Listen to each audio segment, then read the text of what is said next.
Delhi reflects the mood of India, is what the Prime Minister has said in his election rally just some time back, but he will not be happy to see the picture as it's appearing right now. Exit polls, one after the other, seem to suggest that AAP will form the next government here in Delhi, and the BJP will be getting less seats than the 32 it got in December of 2013. This is the first electoral defeat for Modi after he, of course, became Prime Minister. It also points out to the political resurgence, the political rescripting of the Aam Aadmi Party from being absolute debutants of 2013 to really coming of age. We've got a very, very special panel right here on Delhi Decides. Sagarika Ghose, Smita Prakash and Sanjay Singh on this show. Thanks very much to each one of you for being with us. You must have cast your vote and the verdict is out. Of course, these are exit polls. But much has not changed between the opinion to the exit poll, except for the fact that the BJP has closed in a little in the last 2 to 3 days. But Sagarika, if I may begin with you, the resurgence of the AAP. You said this on another occasion before, that this is re-scripting by the Aam Aadmi Party as far as its political journey, its political relevance is concerned. You stand by that this evening? That's right, Supriya. I think that first of all, we must issue a health warning that the exit polls, as you know, are based on the voters who have voted until 3 p.m.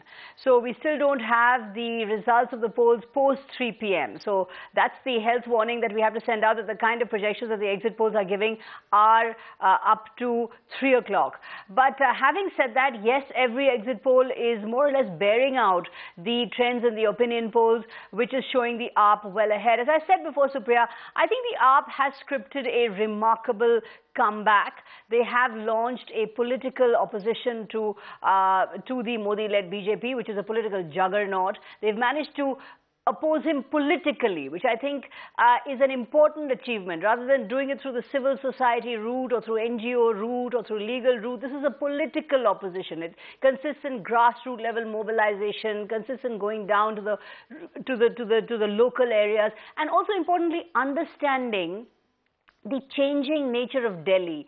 As you know, Delhi gets now 5 lakh migrants per year. 17% of Delhi is supposed to be Purvanchali. So Delhi is now no longer the old style Punjabi middle class city as it used to be in the time of say a Madan Lal Khurana or a Sahib Singh Verma of the BJP. Delhi is now dominated by, let's face it, the poor and the migrant. And I think the Aam Aadmi Party has understood the demographics of that very well. But if you look at the exit poll, at the moment, the trends that they all suggest would seem to suggest that, in fact, Arvind Kejriwal is headed, if the exit polls are right, towards becoming Delhi's chief minister. And if that is the case, then indeed the AAP has scripted a remarkable political comeback. It's a remarkable political comeback according to Sagarika Ghose, but Smita Prakash, if I may throw this to you, everyone had said that the poor is going to vote for the Aam Aadmi Party, but if these numbers are anything to go by, an exit poll one after the other, and even our poll seems to suggest that indeed these numbers are pointing to an AAP victory, then even the middle class has voted for the Aam Aadmi Party. The middle class that had voted for the BJP largely, it was the disenchanted Congress voters that had moved to the AAP in December 2013. That dynamic has changed as well, hasn't it? See, as far as the exit poll is concerned, it's clear that, AAP has moved into the vacuum that has been created by the Congress party. So they've eaten into that vote bank. They've also eaten into a large chunk of the BJP vote bank. Now, BJP vote bank in Delhi is something that one really doesn't know what was the vote bank. It also goes to show that, 15 years there's been no BJP government in Delhi. So really the vote bank of the BJP has corroded effectively. Second, you've seen a generational change in the BJP leadership.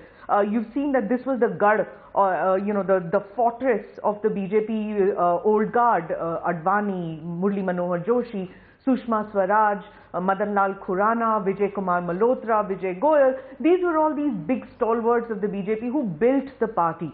Those are all gone, and the second round which came in, they were so busy fighting each other, they never realized that during that process, they pulled the edifice down and everybody was watching. Obviously, the people of this city realized that this party is not going to be able to deliver on the promises made by the outsiders, the so-called outsiders of the BJP, which is Mr. Amit Shah and Mr. Modi, both of them whom are non-Delhiites. They are the ones who have been promising a lot to the Delhi electorate, but they're not the ones that are going to be standing for election or stood for election. They're not going to be running the government. So, you know, the people of Delhi, smartly enough, have decided that they want to go with the AAP and not with the BJP one more time, which means that in effect, if the AAP forms the government, 20 years of no BJP government in Delhi, which was supposed to be their fortress, as I said. Fair point indeed, but I'm going to pick up on the BJP thread in just a while from now and actually question all of you on the infighting of the BJP, the self-goal of Kiran Bedi and all of that. But I want to stay with AAP because they are the people of the moment, if I may. And Sanjay Singh, if I may throw this to you, this has taken a lot of people by surprise. Still a month back, everybody thought AAP was not going to make it, and then AAP comes across as a challenger here. It is not the incumbent. The incumbent in this election seems to be the central government, the BJP. Would you agree with that analysis? See, AAP and Arvind Kejriwal should actually send a thank you card to BJP leadership, that is Narendra Modi and Amit Shah at this stage, also to the Congress. If the trends that are there on exit poll suggest that he is going to become, it is indeed, and BJP leadership can blame itself for whatever they have done. Indeed, this is a remarkable comeback for AAP, as Sagarika was suggesting, and therefore, also, if you see the kind of management that, in fact, AAP has done and that kind of initial demoralization that was there in BJP ranks, that is reflecting. A section of what you were saying, a section of people, middle class, was supposed to be BJP's forte. A section of that has gone back to AAP, which was there in December 2013 and had gone up to BJP in parliamentary polls. So therefore, these elections kind of give a situation whereby Narendra Modi's victory march has been stopped in Delhi. 2015 begins with a rather sour note for the BJP and on a very buoyant note for the AAP. That's right. Sagarika, I know you want to come in on this, but I have a counter question to you. We were having this chat 3 days back, and we all said it was not a referendum on the Prime Minister, it was the state unit. But, you know, they were considered invincible, Amit Shah and Narendra Modi, and today the juggernaut has been stopped by the AAP if exit polls are figures to go by. Will you now agree that some of the charisma may have faded off, some of the charisma may have tapered, and this is after all a verdict also on the central government? Well, in a way, you know, it's like the 1987 and the 1989 elections of VP Singh, you know, where it was the old Mr. Clean versus the new Mr. Clean. I think Mr. Modi was the old Mr. Clean. Mr. Kejriwal is the new Mr. Clean. The shine perhaps has rubbed off from Mr. Narendra Modi to some extent. Perhaps he hasn't delivered on the kind of promises of Achhe Din that he said he would. But on the other hand, you know, I resist the temptation to say this is a referendum on Mr. Modi precisely because I think every election in India is sui generis.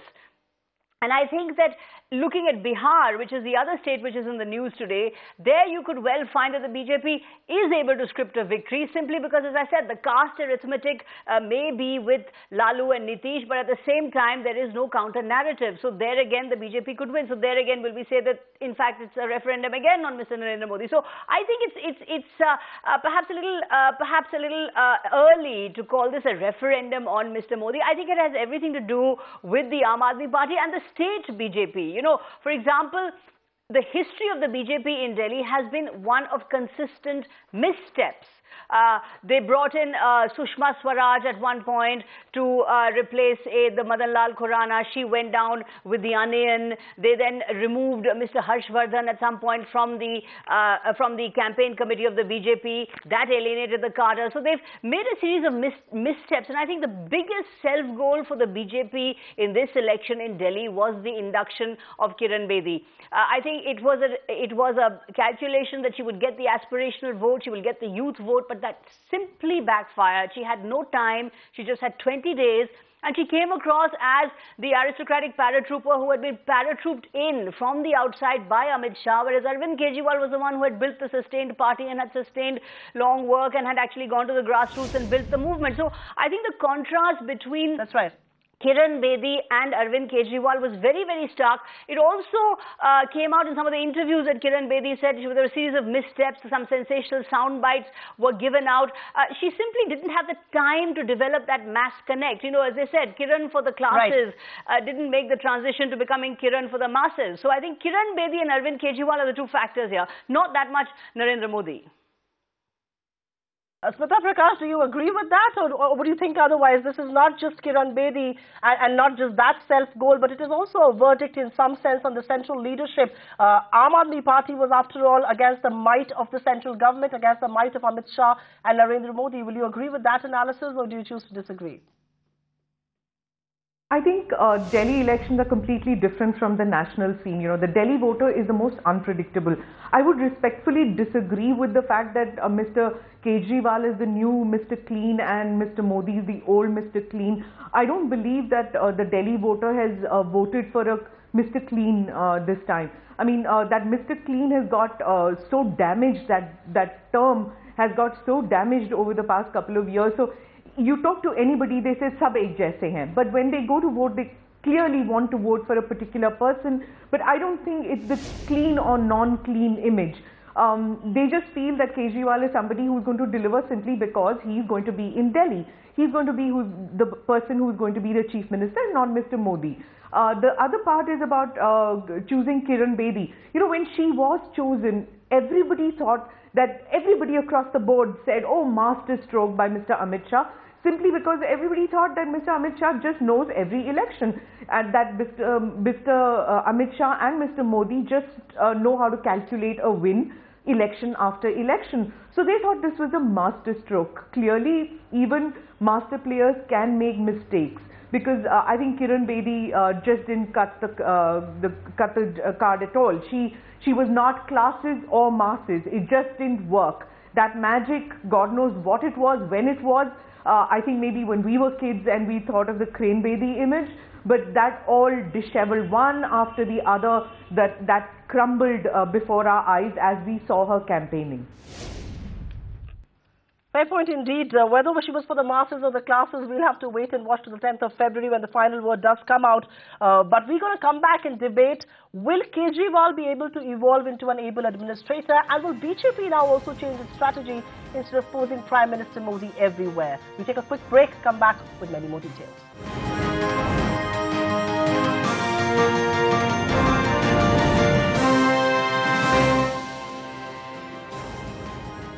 Welcome back. You're still watching Delhi Decides. The exit polls are out and it is advantage AAP indeed. I will begin this segment with Sanjay Singh right here with me in the Delhi studios. Sanjay, if I may ask you this question. We were discussing whether this is a verdict for Prime Minister Modi, if at all. Let me ask you this question. Because it hasn't gone according to script, will you see the BJP re-strategize? Will the BJP stop pushing the Prime Minister for every campaign? Will they pull him off a little now?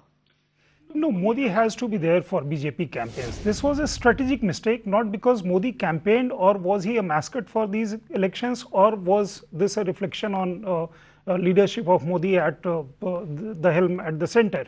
This was basically, BJP has made some very strategic mistakes, like their workers were hugely disenchanted, they were not working on ground. In the meanwhile, Arvind Kejriwal came out with a counter narrative, and therefore his worker volunteers were there, they were all charged up.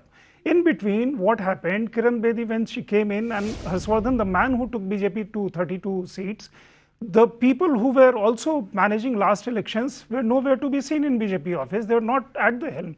New set of people came in. They took their own time to understand, and everything came in last minute. And there was kind of what was famed BJP's management and micromanagement and strategy. It seemed everything was crumbling. And then came the onslaught, in the sense of 120 or 150 MPs trooped into these elections, over a dozen ministers coming there, and there Arvind Kejriwal gained that particular advantage. This poor man is pitted against might of BJP and might of likes of Narendra Modi, Amit Shah and central government. And that narrative, Amit, don't forget that if anybody can get into that counter narrative, Arvind Kejriwal matches that up to Modi and to BJP. Fair point indeed, and like we've been talking about the Bhagoda versus the Bechara, and he's completely leveraged that. But Sagarika, I have a quick question on the unipolarity of elections since May of 2016. I know we don't think this is reflecting the mood of the nation just yet, but do you believe Delhi in some sense will break that unipolarity of polls that we've seen since general elections? Maharashtra, Haryana, Jharkhand doing very well in Jammu and Kashmir. This is the first time that Prime Minister Modi has tasted defeat, if at all he will, on the 10th of February. That's right, and as I say, you know, I think every election is sui generis, but I think the lesson here is that you cannot go into an election, as Sanjay is rightly pointing out, by demoralizing the state leadership. I think that model is increasingly going to be questioned, that if you're going to play the Prime Minister everywhere, if you're going to have the Prime Minister's image dominating every election, then the state leadership will get undermined, will get demoralized, and that's exactly what happened to the BJP, because they all said when Kiran Bedi came in, hamara kadar baith gaya. You know, there was so much of disillusionment, the party went into a sulk, there was open dissent, and the state leadership was undermined. So I think in that sense, you're going to see perhaps a new kind of a model being played out. But at the same time, it will depend on what kind of local faces you have who you can actually play at the state level. I just want to add on to a point that Sanjay was making, that, you know, when they brought in the 120 MPs, when they brought in the big cabinet ministers, you know, when the BJP knew it was on a slightly losing ticket in Delhi, it actually is pretty incomprehensible why they made it such a big election for them. You know, Modi in his last election rally said the whole world is watching what Delhi is going to do. He made it a very high stakes game. Cabinet ministers were out there taking on the Aam Aadmi Party. They launched an ad offensive. So the BJP, in a sense, made this election a very high-stake game, which is why the defeat here will be a very serious setback to the Prime Minister's personal prestige, because he went out there and actually put himself in the front. The other thing I would like to say here is that, you know, at the same time as that they made this a high prestige game, the constant attacks on Arvind Kejriwal, you know, and I've said this before, this is exactly what the Congress did to the BJP in 2014. The constant personal attacks on Narendra Modi boosted his personality. In the same sense, the constant attacks on Arvind Kejriwal boosted him. So the Bhagoda, as you rightly say, became the Bechara. So in fact, public sympathy added to Arvind Kejriwal because of the kind of personalized, rather abusive attacks that the BJP top leadership was making on him, calling him chor, calling him a liar, abusing him in many foul names. And just to point up the transformation of the Aam Aadmi Party, I think that's also something we should touch on, because the Aam Aadmi Party I'm going to come to that point, because that's a separate debate that I want to have with you. But I want to take this forward to Smita Prakash here. I'll just finish the BJP angle, then come back to AAP. You know, Smita, in a lot of senses, the Delhi polls represent the urban centers of India. And obviously, the communal rant or the communal drive that one did see in the past few days hasn't really gone down very well in Delhi. Is this some sort of a rejection also that we are seeing of that narrative? See, when the results come, obviously there'll be a better analysis to see that what is it that went wrong for the BJP. But I think, you know, there are several factors. One could be that the polarization issue, maybe it didn't work this time. It seemed to have been working for the party for some time. That didn't work. And also, you know, increasingly, the BJP seemed to look like the old Congress party, the full-page ads. I think that just put off many people that this was money power on display. So that I have a feeling the middle class probably got put off, and you know, what they were seeing, the Bichara factor, didn't look like an act anymore. It actually looked that there was a Bichara who was fighting against big money power. Two, I think, as far as the BJP is concerned, the fact that they made even Delhi election something to be really fought for, and they didn't take it for granted. You know, that's the difference between the Congress party and the BJP, that they are still on the attack mode even though they have won a general election. You saw that happening in Jharkhand, you saw that happening in Jammu and Kashmir, you saw that happening in Delhi. They are not taking any election for granted, unlike the Congress, which has just not learnt from the loss in the general election. They've just let it go. State after state they are losing, sliding pathetically, and it doesn't matter. So as a result of that, they're losing ground to the AAP, they're losing ground to the BJP, and the BJP making sure that every election matters. You know, Smita, I'm going to come and discuss Congress in just a while, but Sagarika, if I may throw this back to you, we've been discussing this, the evolution of Arvind Kejriwal. He's been far more mature in this campaign than he was in the previous campaign, but let us take this forward. If he is indeed sworn in as the Chief Minister of Delhi, will we actually see him make that switch finally from being an agitator on the streets to being an able administrator this time around?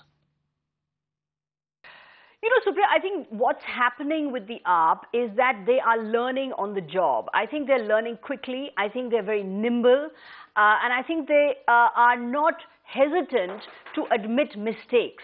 I think that's what resonates with the voter. That, you know, even if you made a mistake, if you come across as sincere, Arvind Kejriwal loses no opportunity to, in fact, apologize for the fact that he ran away after 49 days. He keeps saying openly it was an error of judgment. And I think that comes across, the fact that he's sincere enough to admit that he made a mistake. In terms of the evolution, yes, certainly a much more mellow note, a much more mature note. As you've noticed, he's not said any abusive words against his opponents. He does not take that very strident anti-Ambani, anti-Adani. He's not mentioned, I think, Ambani even once, nor has he mentioned big business even once. He's in fact gone out of his way to say that we are not we are not anti-business. When he's asked about dharnas, he said that in fact we are doing dharnas only for the poor. So I think AAP is learning on the job. They're mutating very fast, and which is why I think the Congress and the BJP are nonplussed, because they think this is the AAP of 2013, which is the anarchist and the Naxalite and the urban guerrillas or whatever it is that they're calling them, not realizing that the AAP is changing. And the AAP has changed. Now, whether or not Arvind Kejriwal is going to become an able administrator very quickly remains to be seen. I mean, the fact is that they still hold on to their promises, to their rather populist promises of heavily subsidized water and electricity and all of those promises. So whether this is going to be balanced with a healthy concern for the Delhi exchequer, that will have to be seen. But what I can say is I think they're learning very fast, because remember, the debut last year in 2013 was phenomenal. From 0 to 28 is a phenomenal debut for a political party that has had no political experience. It's like MGR and NTR. So they're obviously doing something right and learning very fast. Fair point indeed. Sanjay, if I may throw the same question to you. We did see sensational claims, press conferences being called for, video clips being played, and then, of course, everything being backtracked, no proof coming up. And which is why big business was wary of AAP. They did not like the sensational claims were being made. Do you believe it's going to be different in this stint? He's going to be far more pragmatic. He may talk about subsidies, but he's going to be far more pragmatic. He's also going to talk about the exchequer. See, Arvind Kejriwal has mellowed a bit. But then I have spoken to a whole lot of people who have voted for AAP, but at the same time, they are very apprehensive about as to what Kejriwal is going to throw up. They voted for AAP just because of the reasons that we talked about previously, and also because they had an opinion that let Modi get some lesson out of Delhi's verdict. And then if Arvind Kejriwal carries himself as an administrator, he carries himself as whatever he has said, then he is going to be a player for long run in the country and also going to expand. But the other challenge before Arvind Kejriwal is that, unlike his previous 49-day stint, when he actually knew that he was going to be there for roughly that period, he could do whatever he had promised, in the sense slash electricity bills, water bills, or whatever he had said. This time he is going to be there for 5 years. And he also has to think about the exchequer. He also has to do whatever he has promised. He has promised a whole lot of things about schools, colleges. He has to get land. He has also to coordinate with central government. So far, central government leaders at the central government, political leadership, and Arvind Kejriwal and AAP are completely at loggerheads. How it augurs for Delhi, it's a very difficult situation and challenge to predict at this moment. One last question to Smita Prakash, and make it rather big picture and not just talk about Delhi, but the Delhi polls and the verdict and the fact that this is going to be the first defeat for the BJP ever since it's come to power in the centre. Ms. Prakash, if I may ask you this question, in Parliament, and the budget session is right around the corner, plenty of ordinances that have to go through, does this give ammunition to the opposition? Opposition, it depends on who you're talking about. The Congress is going to get a bloody nose as far as the exit polls are concerned. That's what it shows. So really, I don't know how much of muscle power the opposition gets in this. As far as the parliament session is concerned, I think the BJP is going to put the Delhi election behind it, but the BJP is going to sit and think about the next election which is going to come, where they'll have to think again, because when you're talking about Bihar, when you're talking about Punjab, you're going to talk about forces which are going to get together to stop the BJP. Exactly like there used to be an anti-Congress front, now there's going to be an anti-BJP front. So they have to watch out for this and think about politically where they're going to go from here. And I think there's going to be a lot of Chintan Manthan, as they call it, as to what they're going to be doing now. And certainly I agree that that they're going to think in terms of not antagonizing the local leadership in all these states like they did in Delhi. As far as the AAP is concerned, if they are going to be forming Delhi government, remember the Delhi Chief Minister doesn't really have much power and has to work in close coordination with the centre. So Mr. Kejriwal, during his campaign, if you notice, he never attacked Mr. Modi directly. So he knows that he's going to need the support of the BJP government at the centre to deliver on the promises that he's made to the people of Delhi. You know, one thing is certain, elections in India are not decided in strategy rooms, but they're decided by the electorate who's willing to queue up there and go out there and vote. Completely timed out in this edition of Delhi Decides. Thanks to each one of you for being with us, and thank you viewers for tuning in.